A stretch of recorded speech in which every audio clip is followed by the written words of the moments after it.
تبان هاد البلاصة هادي كنخشيو ديك الخيط ماشي في هاد الثقبة ديال السنارة، ولكن كنخشيوها في الثقبة اللي كاينة عدلناها في الأول كما كتشوف.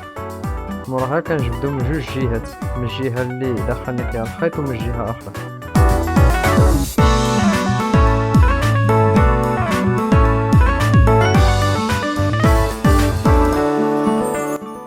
ودابا حيت الفيديو عملنا عليه ضيعنا عليه الوقت وماتيريال، ما بغاش شي جيم بعدا ولا شي ابوني.